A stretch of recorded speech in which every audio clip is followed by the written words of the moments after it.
pursuit of endless pleasure, the hedonist.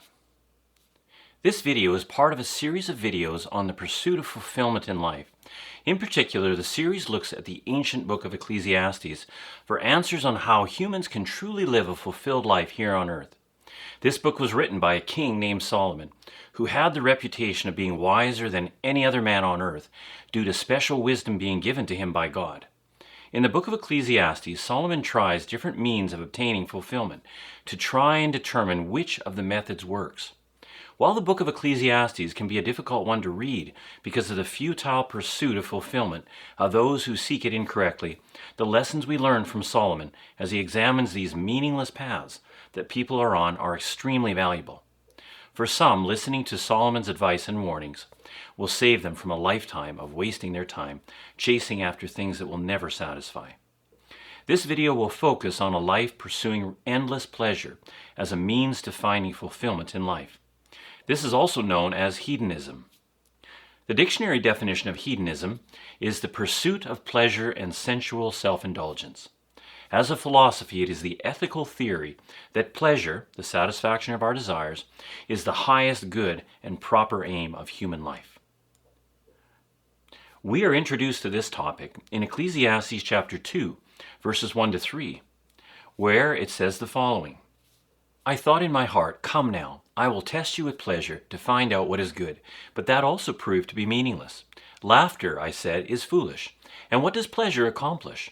I tried cheering myself with wine and embracing folly, my mind still guiding me with wisdom. I wanted to see what was worthwhile for men to do under heaven during the few days of their life.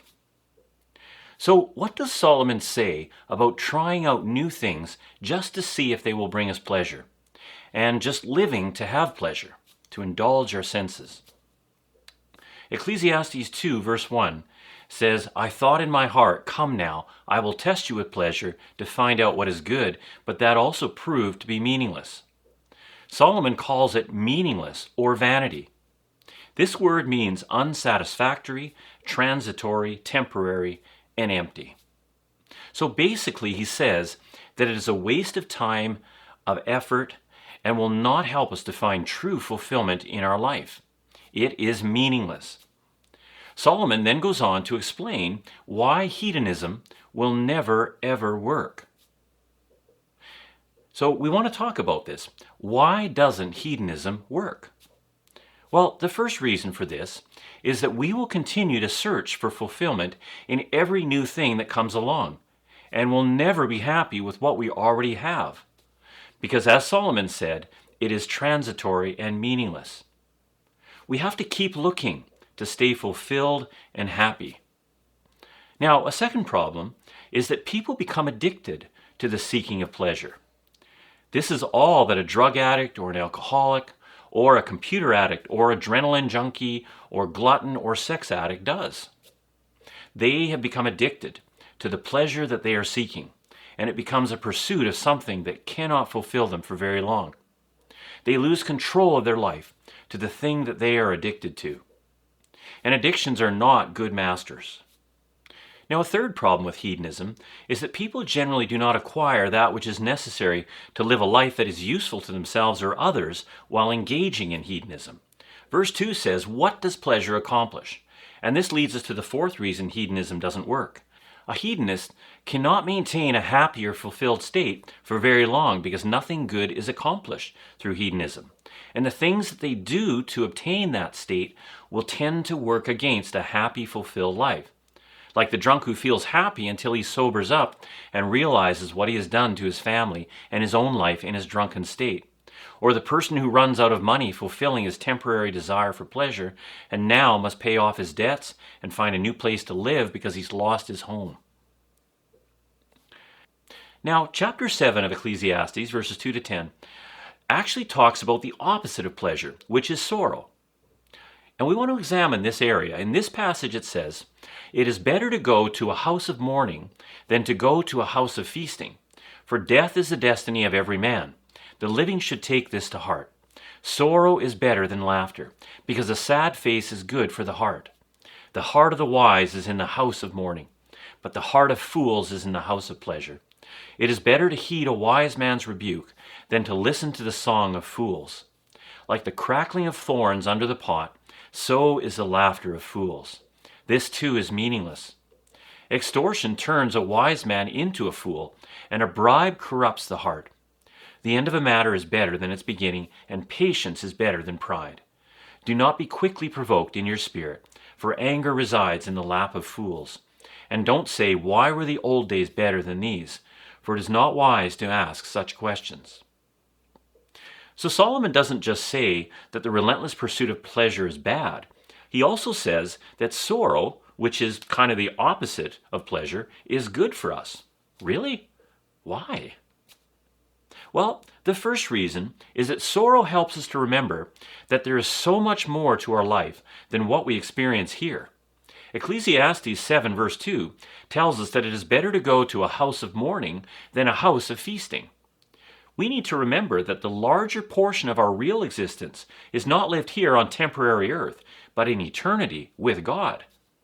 And that any fulfillment and happiness that we attain to here is only meaningful if it will follow us to the next life. Now, the second reason that sorrow enables us to really have a life that is good is that it enables us to become stronger in the face of difficulties and challenges and reversals that we face and are able to overcome. This gives us the power to be fulfilled and happy in any circumstance, and with consistency and unconditionally. Ecclesiastes 7 verse 3 tells us that sorrow is good for the heart.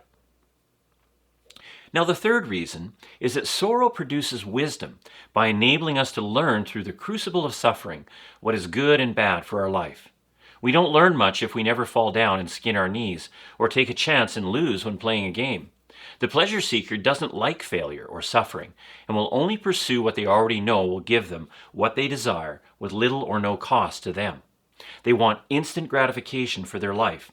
Ecclesiastes 7 verse 4 says that the heart of the wise is in the house of mourning. Now, the fourth reason is that the sorrow of being rebuked or disciplined will bring to us a truly happy and fulfilled life by directing us along a path free of corruption and destruction that a pleasure seeker will discover. Ecclesiastes 7 verse 5 tells us that it is better to heed a wise man's rebuke than to listen to the song of fools. The fifth reason that sorrow is good is that it produces patience, which produces things in our life of much greater value than the gratification of pleasure that is easily obtained.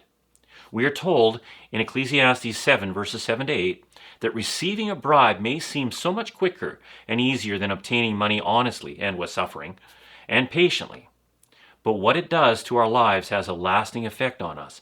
Sorrow teaches us to see things through until we experience legitimate happiness and fulfillment that will last. And the last thing about sorrow is that it makes us hope for the future instead of living in the past. It makes us strive for a better life.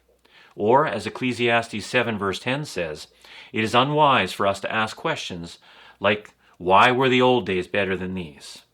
So Solomon makes it clear to us that seeking pleasure to be fulfilled and have fulfillment never leads to fulfillment.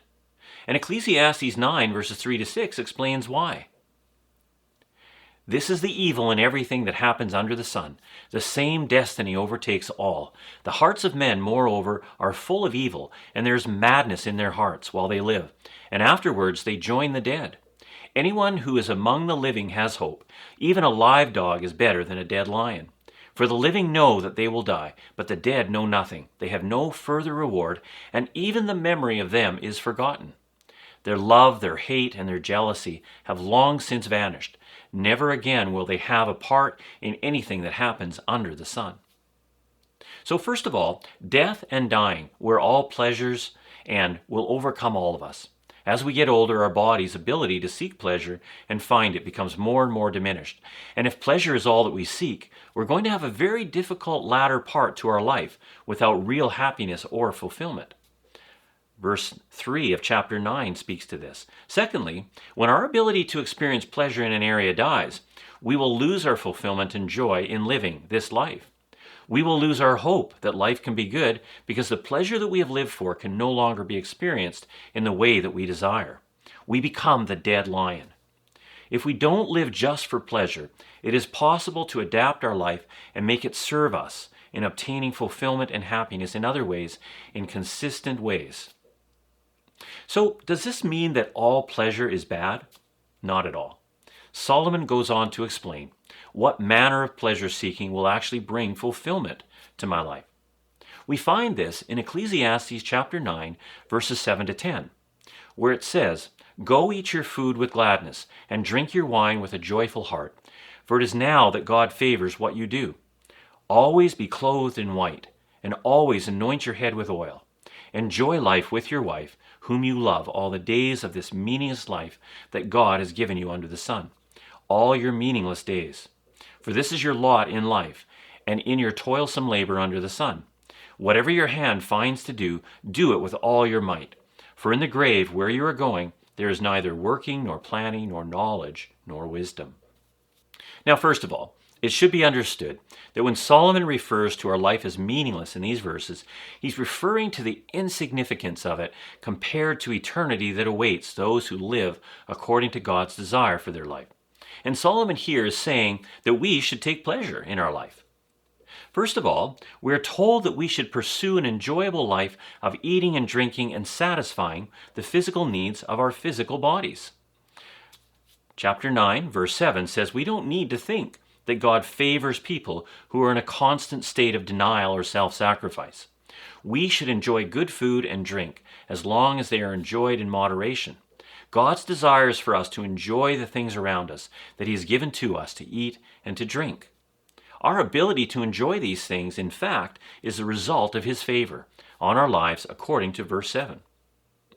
Now, secondly, we are told to take pleasure in clothing ourselves and dressing up if we want to.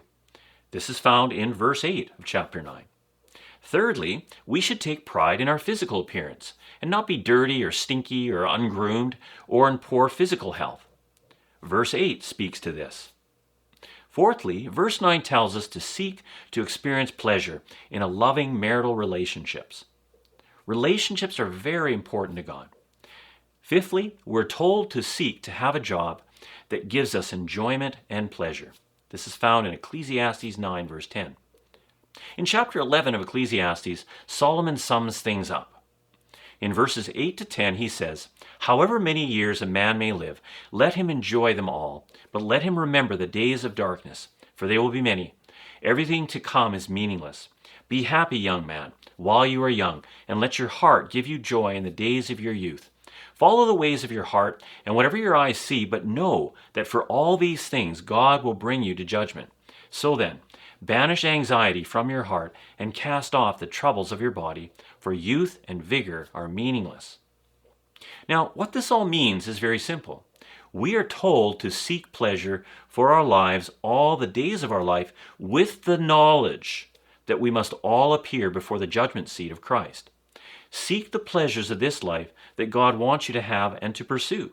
Seek God's pleasure that He wants to lead you to, and understand that these pleasures will be far greater than the ones that you seek for yourself, and that you will even be rewarded in eternity for these things.